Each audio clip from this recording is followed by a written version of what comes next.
Good morning. Thank you for being with us. We have with us Hege Munch Gundersen. She is the CEO of KOPINOR. KOPINOR is the Norwegian collective management organization for text and image works. And Hege Munch Gundersen, before joining KOPINOR, she was for many years working for a publishing house, university verlag in Norwegian. So she has a very huge experience also in publishing. So, and please, Hege Munch Gundersen, you can start your presentation. Good morning, and thank you so much for inviting me. It's really an honor. Is it okay? Yes. Oh, good. When people hear that Norwegian publishers and authors have agreed to license protected works for AI training, the first question I often get is, how on earth did you get them to say yes? And there are many good reasons to be skeptical about generative AI. But the reason we got here is not that the concerns disappeared, but rather that they were taken seriously. And they were negotiated into the agreements. I will talk about two agreements with the National Library of Norway, one of newspaper content and one on books and similar publications. KOPINOR wanted to find a constructive solution. We wanted to bring the rights perspective into AI agreements. We wanted to bring the culture and knowledge sector into the AI economy and raise the questions of copyright in the political debate and support an ecosystems where language, culture, and quality has been the best possible condition to develop. In Norway, the language argument has been particularly strong, not least because Norway was historically a part of both Denmark and Sweden. In the last couple of years, as I'm sure you all recognize, national language model has increasingly been linked to national sovereignty, the need for national AI infrastructure and for develop alternatives to the large global tech companies. And for us, it has also been important to secure lawful use of protected content and not least to ensure that right holders are reasonably paid. As far as I know, this is the first time a national state pays rights holders for the use of protected material to develop national language models. Before I describe how the agreements were concluded, it's important to underline that the hesitations from the right holders was legitimate. Their concern was not simply resistance to new technology. It was a concern about control, value, future markets, and the integrity of creative works. And these concerns were not brushed aside. They were rather built into the contractual framework.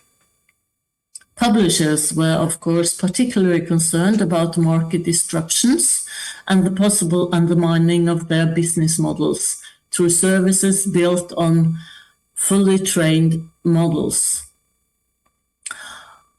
Author organizations share those concerns, but they also placed particular emphasis on control over the work itself, and thus on the limits of what kind of outputs should be permitted.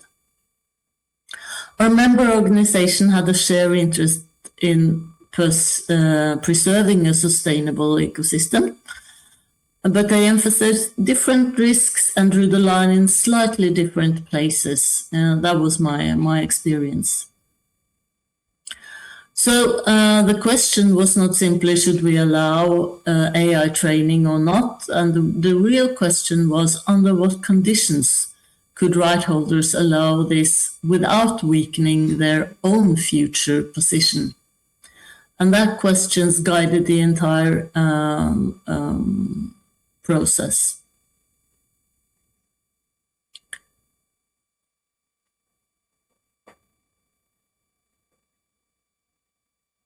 The process started with an assignment from the Ministry of Culture to the National Library of Norway. The key questions were, does protected material actually add value when training language models? And if so, what could the compensation model look like? And this led to a research project in the first half of 2024. And the main findings were clear. Yes, protected content does add value. Newspapers, non-fiction, and academic literature were especially important for improving the models.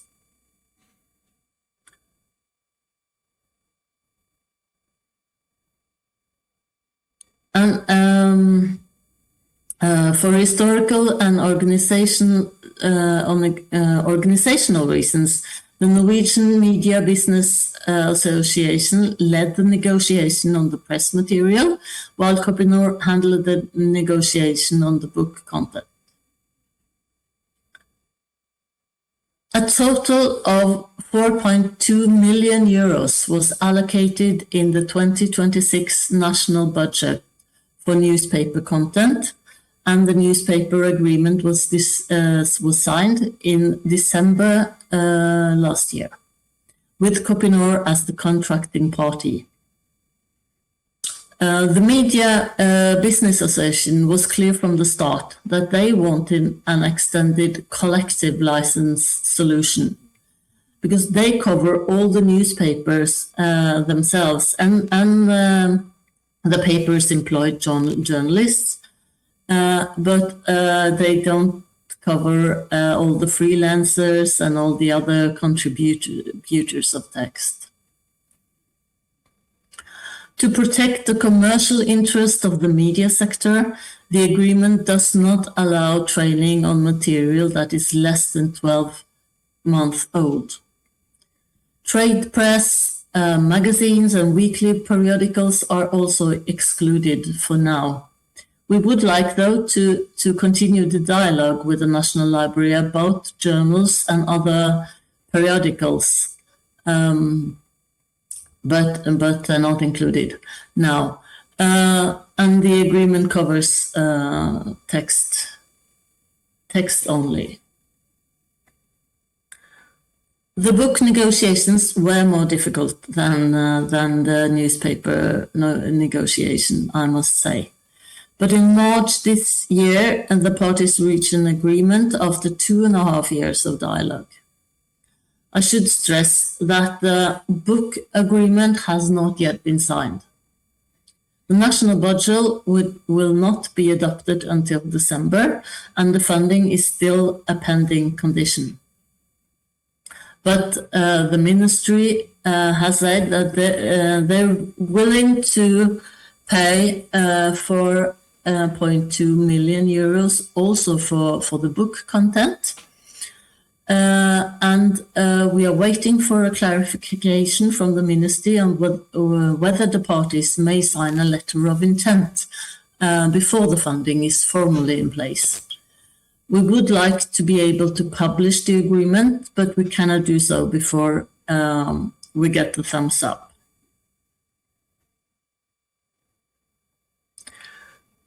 This was not a process where KOPINOR negotiated first and asked for approval afterwards.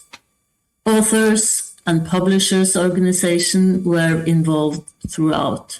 This was also the case for the newspaper agreement, where some of the big media houses took part and some of the smaller newspapers. We discussed the risks before we discussed the solutions, and we tried to translate each concern into a contractual mechanism. market distribution into exclusions and limitations, author integrity into license terms, corpus security into access restriction, and future value into a terminal agreement with annual remuneration.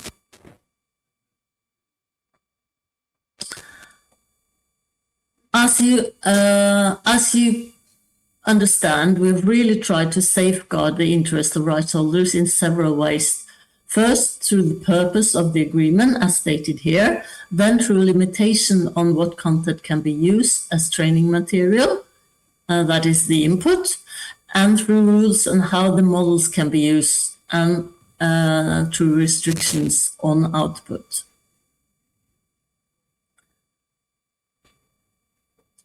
We all recognize a book when we see it, but what is meant by similar publications?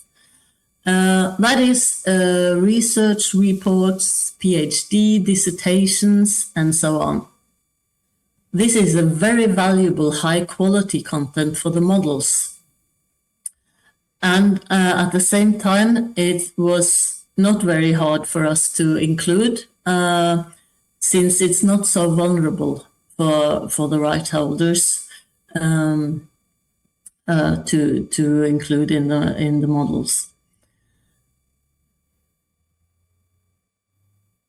The permission is limited in several ways.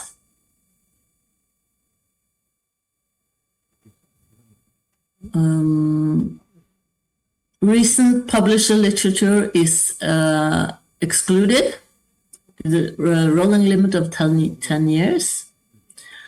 For Norwegian language books, the rolling limit is 10 years, and school books and academic textbooks after 1980 are always excluded, as are all books editions that are still registered as being for sale.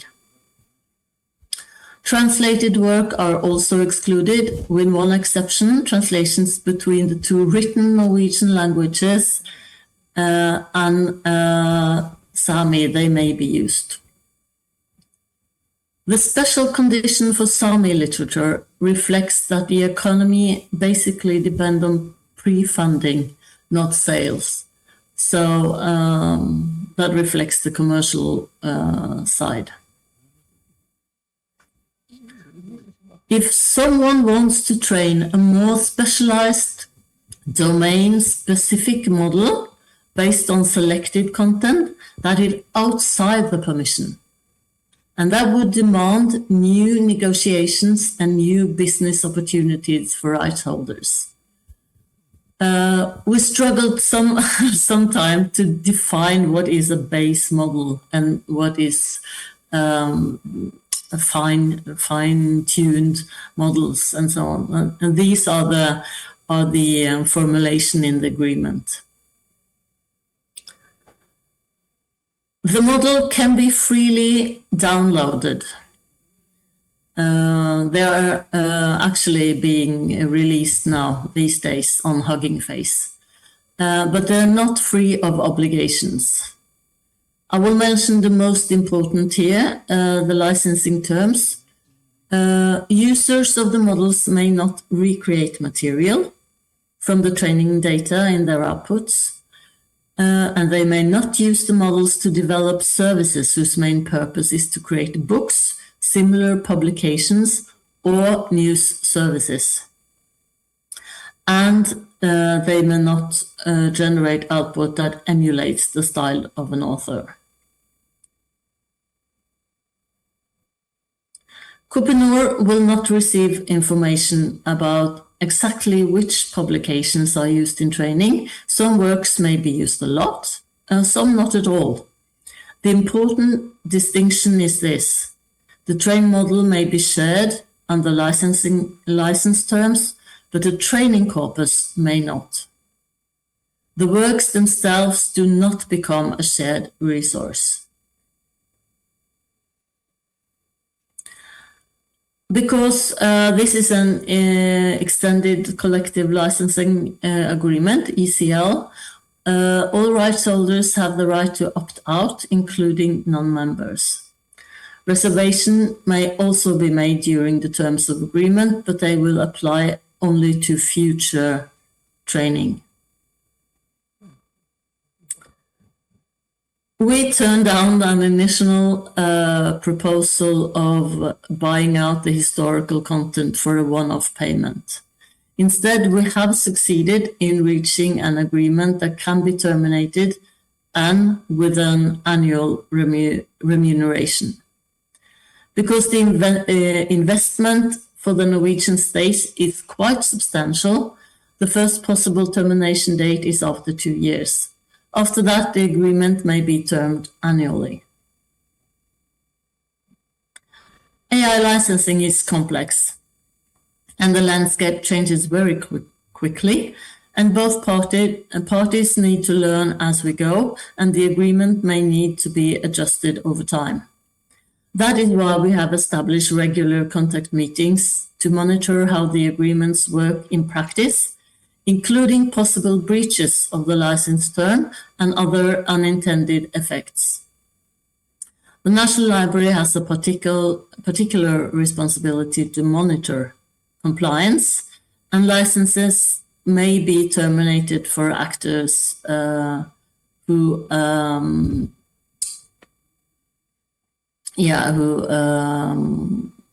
breach the terms.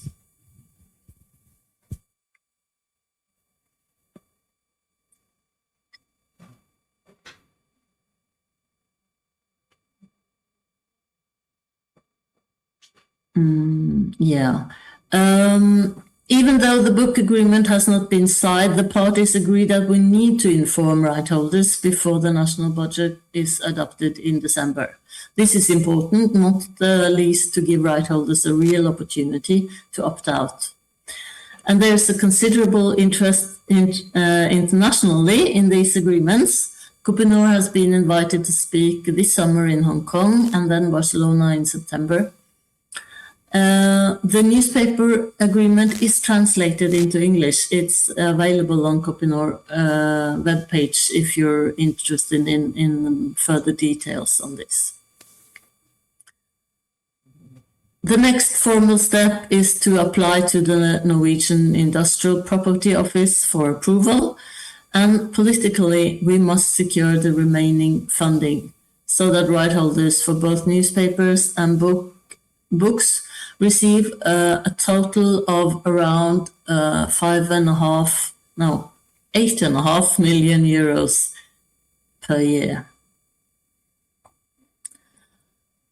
My last point is the most important message to the politicians and the public discourse is that AI licensing must not be framed as a choice between innovation and right.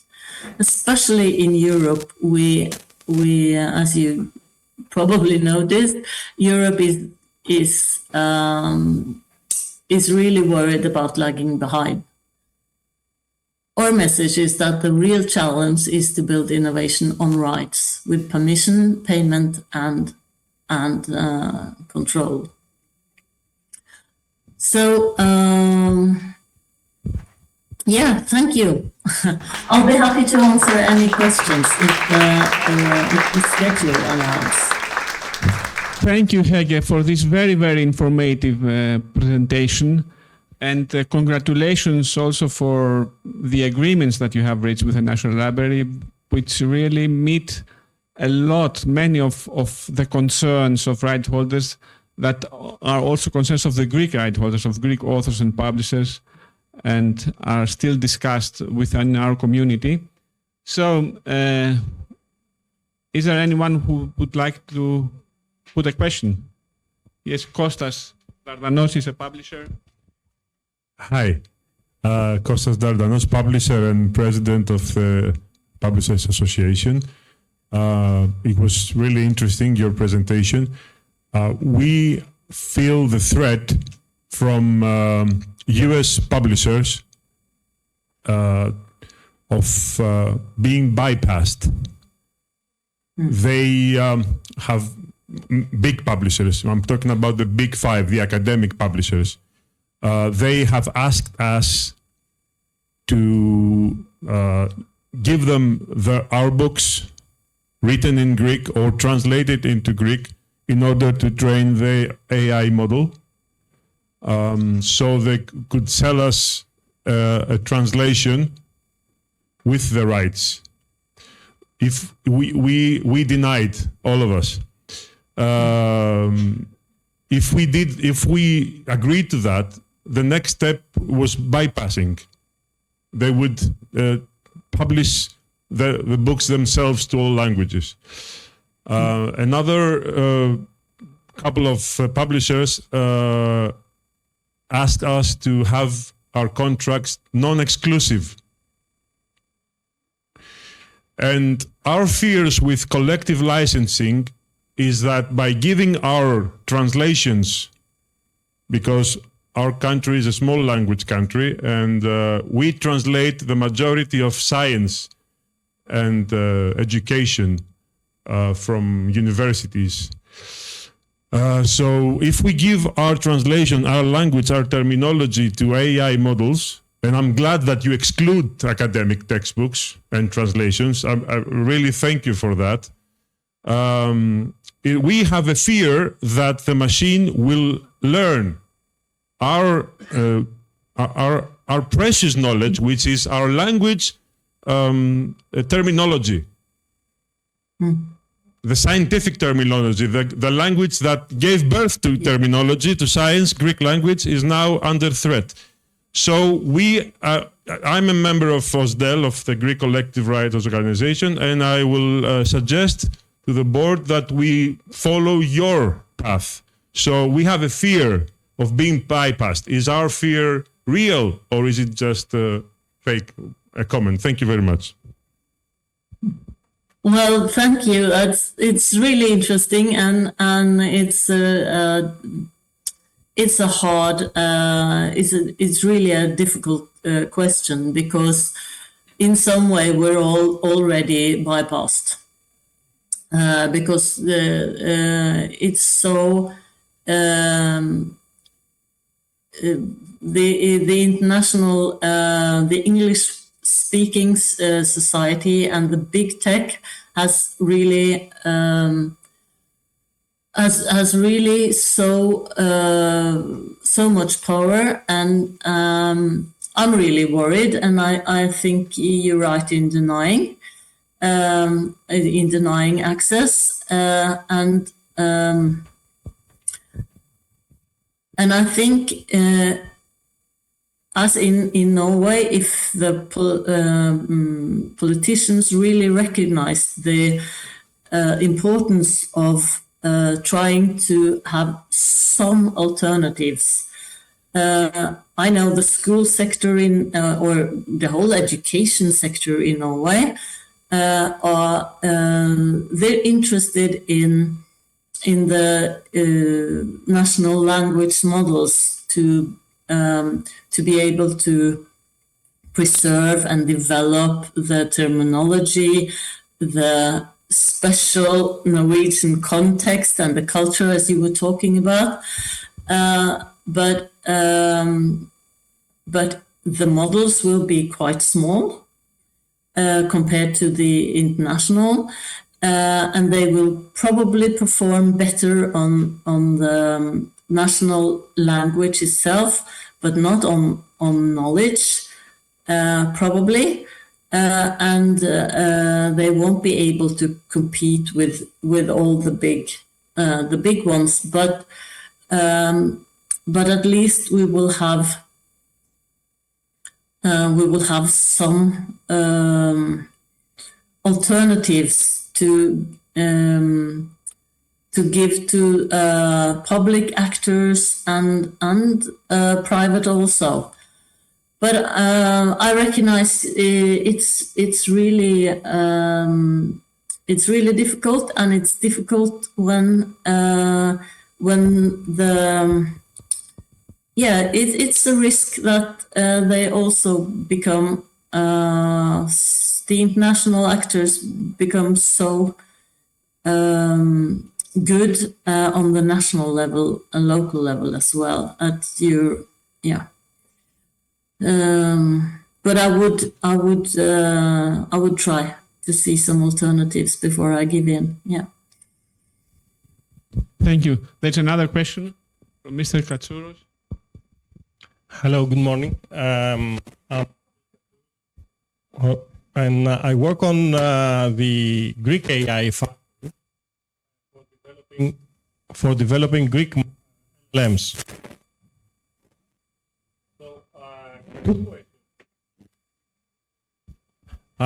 The first one is, have you tried out the Norwegian LLM that was trained on this data, and whether you have compared it with the Frontiers American LLMs or the Chinese LLMs, and whether you have benchmark data for doing this evaluation?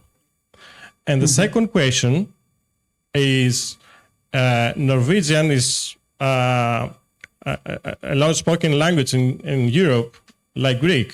And how do you see the common European language data space with your initiative and Norwegian as a European language? I don't know if I understood the last question, but the first one I can answer. The first model being trained on the newspaper content was being launched in April, and they have been, as we speak, the University of Oslo is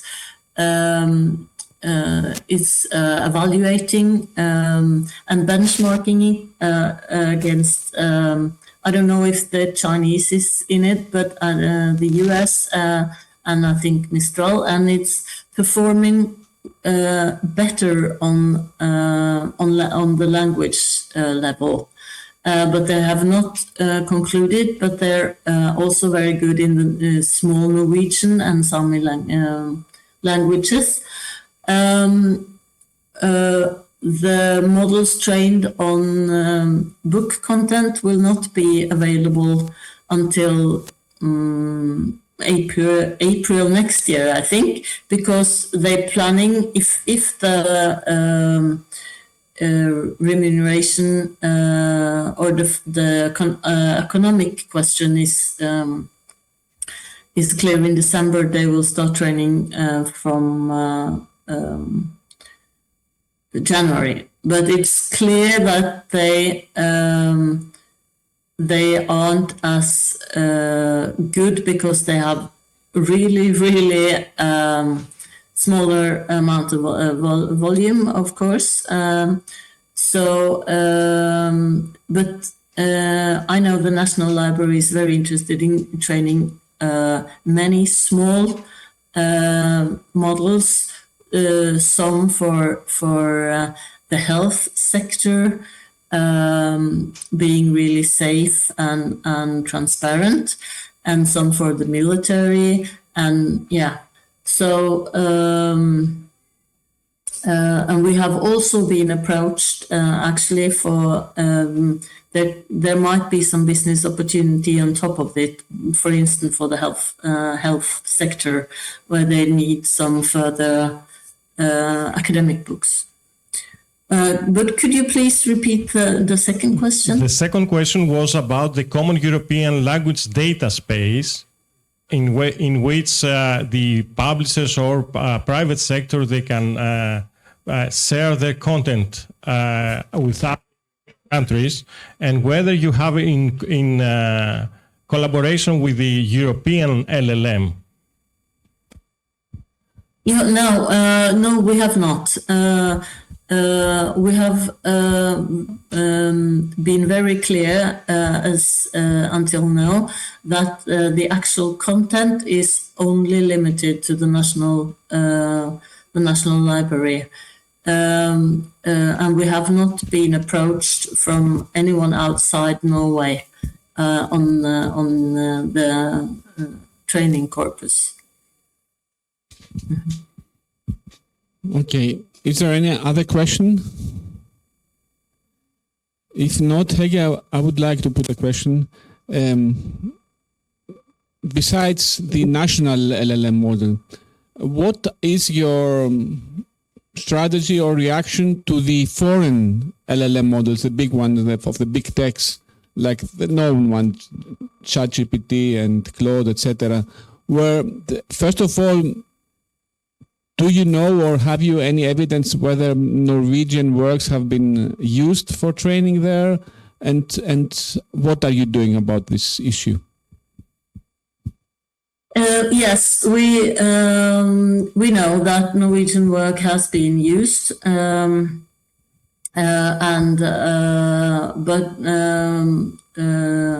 so some of the Writers and Publishers Association has been asked to join some of the legal cases on books 3 and pirate material. But to be honest, Norway is not leading the way on this issue. Norway is not a member of the EU, and we have not yet implemented the DSM directive. As an EA country, we expect to do so from 2027. But in the meantime, we advise our member organization and rights holder to reserve their rights where that is possible, including through robots text and other machine-readable reservations. But we also have to acknowledge the limitations. For many rights holders, this is either technically difficult or simply not relevant to the way the works are made available. So we argue politically for stronger legal protection and at the same time contribute to lawful licensing through licensing models that show that there is an alternative. And that's what we try to do with the National Library Agreement. Thank you. And the last question is whether we see that in Norway you have collective agreements. You had not the case of individual agreement between publishers, for example, and the National Library. And what is the role of collective management? Why the collective management agreement has prevailed? I think without collective management, I do not think this would have been possible at the necessary scale. The agreement covers very large volumes of works and very large number of right holders. And individual clearance would have been unmanageable, especially for books, I think. Volume is so essential for the quality of the models. So in practice, no other realistic solution was ever proposed. If this was to be done lawfully at scale with remuneration and with the safeguards I've told you about, I think this was collective licensing was the obvious route for everyone. It was also mentioned from the National Library from the start. Okay, thank you very much, Hege. It was really very, very helpful. Please join me in thanking Hege Munch Gundersen for her presentation.